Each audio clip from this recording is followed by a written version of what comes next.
হালাল পশুর কোন কোন অঙ্গ খাওয়া নিষেধ? এই প্রশ্ন উত্তর হলো, হালাল পশুর প্রবাহমান রক্ত যেটি, সেটি খাওয়া পরিষ্কার এবং সুস্পষ্টভাবে হারাম। কোরআনে কারিমে আল্লাহ রাব্বুল আলামিন হারামের যে তালিকা উল্লেখ করেছেন তার মধ্যে দামে মাসফুহ বা প্রবাহমান রক্তের কথা উল্লেখ করেছেন। এজন্য কোনো পশুর গোশত খাওয়া হালাল হলেও তার প্রবাহমান রক্ত পান করা হারাম। অর্থাৎ শিরা উপশিরা যে রক্তটা প্রবাহমান থাকে, জবাই করার সময় যে রক্ত বের হয়ে থাকে, সেটি খাওয়া বা পান করা হারাম। এর বাইরে হালাল পশুর গোশতের সাথে যে রক্ত লেগে থাকে, বিশেষ করে বারবার রান্নার আগে ধোয়ার পরও পানিতে যে লালচে ভাব থাকে, সেটি খাওয়া হারাম নয়, কারণ সেটি প্রবাহমান রক্ত নয়। এছাড়া হালাল পশুর আরও কিছু অঙ্গ প্রত্যঙ্গ আছে যেগুলোকে ফোকাহ একরাম, বেশিরভাগ ফোকাহ একরাম মাকরুহ বলেছেন। তার মধ্যে থেকে মূত্রথলি আছে, তারপর গুপ্তাঙ্গ যৌনাঙ্গ আছে, পিত্তথলি আছে, এবং গোশত এবং চামড়ার মধ্যবর্তী যে মাংস গ্রন্থি আছে, টিউমারের মতো উঁচু সেটি, তো এগুলোকে ফোকাহ একরাম মাকরুহ বলেছেন। অন্ডকোষ খাওয়াকে মাকরুহ বলেছেন। এর আগে আমরা আমাদের এক প্রশ্নের উত্তরে খুব সংক্ষিপ্তভাবে উত্তর দিতে গিয়ে এটিকে জায়েজ বলেছি এবং বলেছি কারোর রুচিতে কুলালে সে খেতে পারে। যদিও এক্ষেত্রে সংখ্যাগরিষ্ঠ ফোকাহ একরামের মত যেহেতু মাকরুহ, এজন্য আমাদের আগের সে বক্তব্যকে আমরা এক্সপান্স করছি এবং এটি সঠিক যে এটি মাকরুহ। যদিও আর বলে আমাদের কেউ কেউ এটাকে জায়েজ বলেছেন, কিন্তু নাজায়েজ বা মাকরুহ বলার পাল্লাটাই ভারী। তবে হারাম শুধুমাত্র ওই প্রবাহমান রক্তটাই, এর বাইরে এগুলোকে মাকরুহ তালিকাতে ফোকাহ একরাম উল্লেখ করেছেন।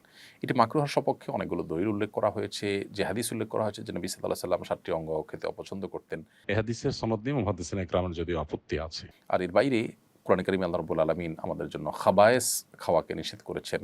আবার মানুষের রুচিতে বাধে, মেজরিটি মানুষের রুচিতে যেটা নেয় না, সে জাতীয় জিনিসকে ফোকাহ একরাম নানা দলিলের আলোকে মাকরুহ বলেছেন।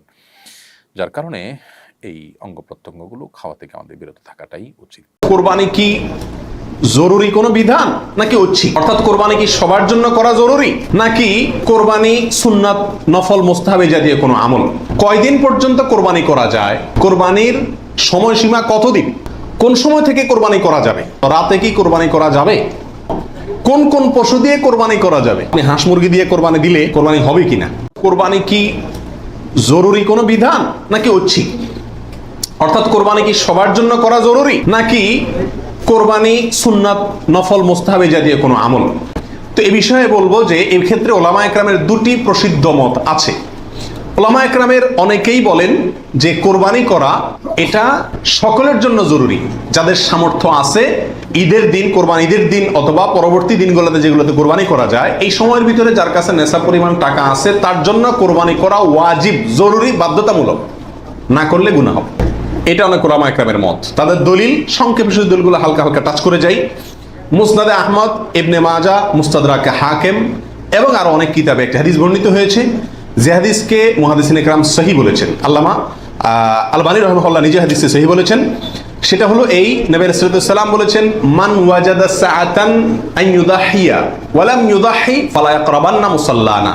অর্থাৎ যে ব্যক্তি কোরবানি করার সামর্থ্য তার আছে, সক্ষমতা আছে, সচ্ছলতা আছে, সেই ব্যক্তি যদি কোরবানি না করে, সে যেন আমাদের ঈদগাহে ঈদের নামাজ পড়তে না আসে। কোরবানি করার ইচ্ছা না রাখলে সেজন্য ঈদের নামাজ পড়তে না আসে। এটা কিন্তু সতর্কবাণী।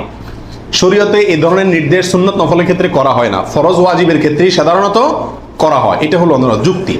দ্বিতীয় দলিল হলো, এটাও মুস্তাদে আহমদে আসছে এবং হাফেজ ইবনে হাজার আল আসকালানী রাহিমাহুল্লাহ, বিশ্ববিখ্যাত হাদিস ব্যাখ্যাতা, তিনি বলেছেন যে হাদিসটি বিশুদ্ধ। নবী সাল্লাল্লাহু আলাইহি ওয়াসাল্লাম বলেছেন, ইয়া আইয়ুহান নাস, হে লোক সকল, ইন্না আলা কুল্লি আহলি বাইতিন উদহাইয়াতুন ওয়া আতিরাতুন, নিশ্চয়ই প্রত্যেক পরিবারের লোকের উপরে, প্রত্যেক পরিবারের উপরে একটি করে কোরবানি এবং আতিরা, এটা ওয়াজিব। আতিরা হলো রজব মাসে যে পশুটি জবাই করা হয়, সেটা একসময় ওয়াজিব ছিল, পরে এটা রহিত হয়ে গেছে। তো এখানে নবী সাল্লাল্লাহু আলাইহি ওয়াসাল্লামের ভাষা হলো ইন্না আলা কুল্লি আহলি বাইতিন, প্রত্যেক পরিবারের উপরে কোরবানি করা জরুরি। জরুরি, আলা এই শব্দটি জরুরি অর্থ বোঝানোর জন্যই আসে। এটিও বিশুদ্ধ হাদিস। তাহলে আরো অনেকগুলো হাদিস আছে এই জাতীয়, যে হাদিসগুলোর আলোকে ওলামা ইকরামের একটা অংশ বলেন যে এই কোরবানি ওয়াজিব। ইমাম আজম আবু হানিফা রাহিমাহুল্লাহর মত এটা। এর বিপরীতে অনেক ওলামা ইকরাম বলেন কোরবানি করা ওয়াজিব নয়, এটা সুন্নাতে মুআক্কাদা। সুন্নাতে মুআক্কাদা মানে কি? সুন্নাত কিন্তু খুবই গুরুত্বপূর্ণ সুন্নাত।